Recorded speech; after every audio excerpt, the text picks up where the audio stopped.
Hello, everyone, and welcome to Nonfiction Narratives. I'm Gwen, and today's topic is Byzantium. I love this topic. It makes me feel academic and pretentious. Reading these books makes me think I'm lounging in a Gothic castle, drinking wine during a rainstorm, and wearing an extremely poofy dress. And that, dear patrons, is a feeling I want all of you to experience when you check out these books and read them. I'm going to start out with Byzantium, From Antiquity to the Renaissance by Thomas F. Matthews. And this book is a compact look at the Byzantine Empire's art. It starts out with a map of the empire at various points in time, and it gives a short history of Byzantium. And by the way, they considered themselves Roman, since the Byzantine Empire was a continuation of the Roman Empire in the fiscal, legal, and administrative sense. It also discusses the icons, the architecture, the textiles, and the jewelry of the Byzantine Empire. And I got to give a shout out to my friend Suzanne. When I was reading this book, I kept going, oh, this is neat. Oh, look at this. Oh, wow, I could totally wear these bracelets. Look at this icon. This is so cool. And Suzanne graciously put up with me. So thank you, friend. The thing about art is, even if you don't know anything about it, you can still appreciate it. Even if you can barely doodle without making a pencil cry, you can look at a piece of art and it can make you feel things. You can get a feel for the empire's aesthetic and what they valued and what they thought was beautiful and tried to replicate. But one of the pieces that made me gasp was a picture of a pair of golden cloisonné enamel bracelets from the 9th or 10th century. The picture in the book is kind of small to show you, but I printed it out. And it's really beautiful. Can't you imagine wearing these? Don't you just want to like put these on your wrists and be like, oh yes, I'm wearing these. The birds and the flowers are so delicate and so pretty. And those bracelets are owned by the Archaeological Museum in Thessaloniki. And a picture is on their website. You can hover over the picture and you can look at the tiles up close. So you can get a really good picture, a really good look at this picture. It's definitely worth a bit of research to see these more closely. Another piece of work I love is the entrance of the Bishop Maximinius with Justinian.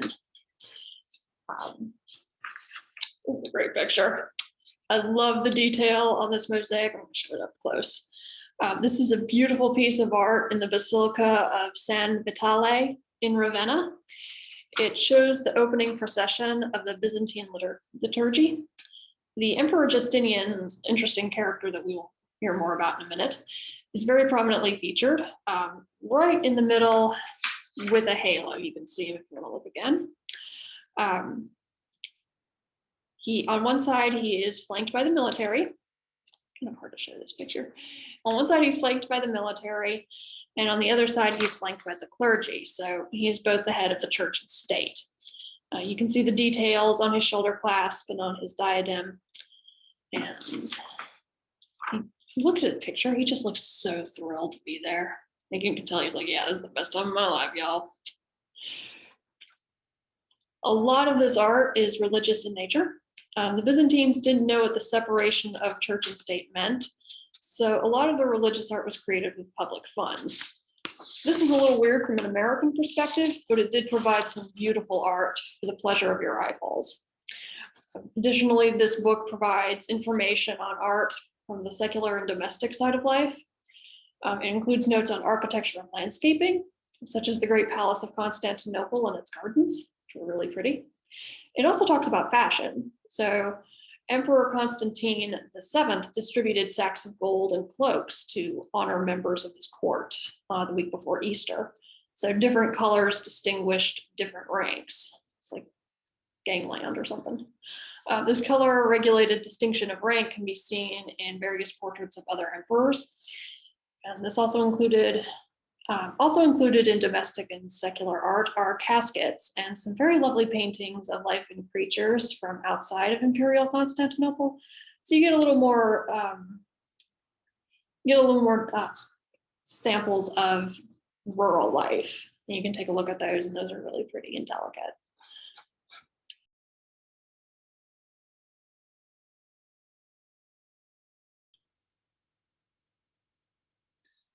So the next book we're going to talk about is the first in a series. I have not yet had time to read the other two, but it's definitely on the to-read list. This book was very clearly written by a stuffy British aristocrat who was educated in stuffy British boarding schools, worked in stuffy British institutions, and then escaped. Got interested in Byzantium and saw his chance to let the snark fly. John Julius Norwich's Byzantium, the early centuries, is a story of emperors, eunuchs, poisons, intrigue, and murder. It's delightful. I don't have enough time to cover every horrible degenerate that descended to the Byzantine throne in the early centuries, but here are a few of my favorites. We're going to start at the beginning of Byzantine Empire with Constantine the Great. Constantine was well known for receiving divine inspiration in the form of visions of Christ. His mother, Saint Helena, was said to have found the true cross on one of her pilgrimages. It can be said that Constantine started the tradition of secular rulers using Christianity to inspire the faithful to support their rule. We can definitely make that claim. Thanks, buddy. He did, however, stop the persecution of Christians, and he legalized the religion. We were not being fed to lions after him. Thanks, buddy. He also convoked the Council of Nicaea, which settled a few theological questions and gave us the Nicene Creed. But before anybody starts hailing this emperor as a shining beacon of religious tolerance and peace, please remember that he slaughtered his co-emperors in various civil wars, and then later murdered one of his sons and his wife. Dude was a mixed bag of nuts. We're going to skip ahead to a few centuries to the 500s and come to Justinian. Justinian started out as the adopted son and power behind the throne for the emperor, his uncle Justin, and then he ended up being emperor himself. Like so many lackluster men, he was attached to someone interesting, and that's a large part of his appeal. Big reason I find him as interesting as I do. It's not really him, it's his wife. The Empress Theodora started life as a circus performer, which plenty of people are very eager to believe meant she was a prostitute.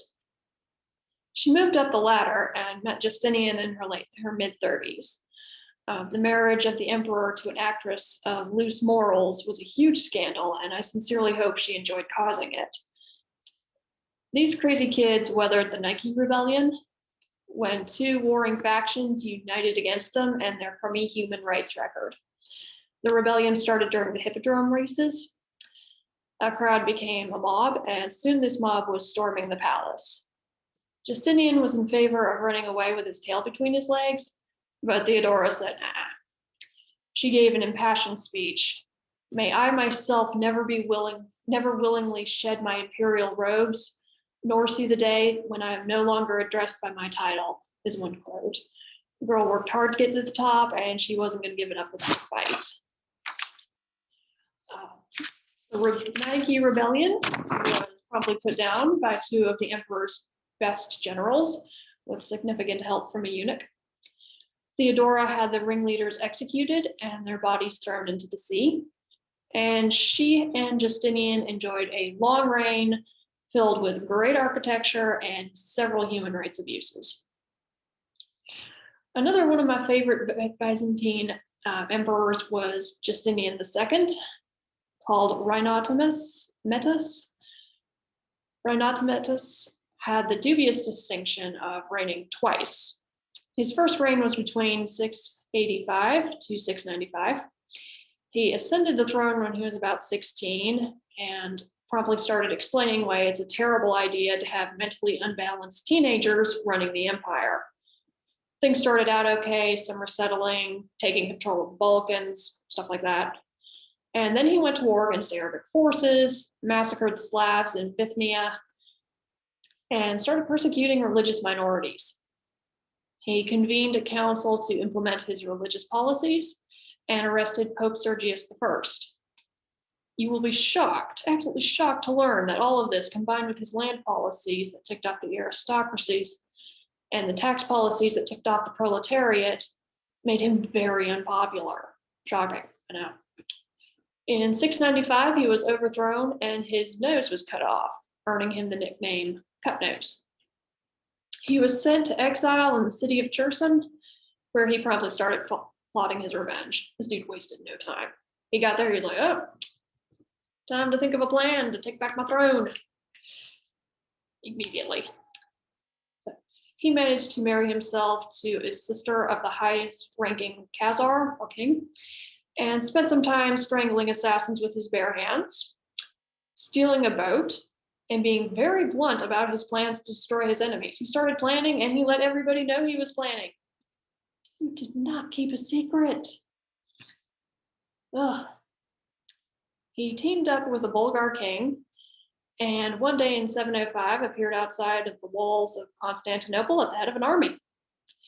His scouts found an unused water conduit, and he promptly snuck in. He took control of his palace, and the people of Constantinople decided that between surrendering or having his lunatic and his barbarian horde sack the city, decided surrendering was the better idea. He immediately did away with the two nobodies who had been emperor between his reigns, named one of his barbarian allies Caesar, and implemented something called the Terror, where he made good on all his plans and promises to destroy his enemies. It's kind of a lunatic.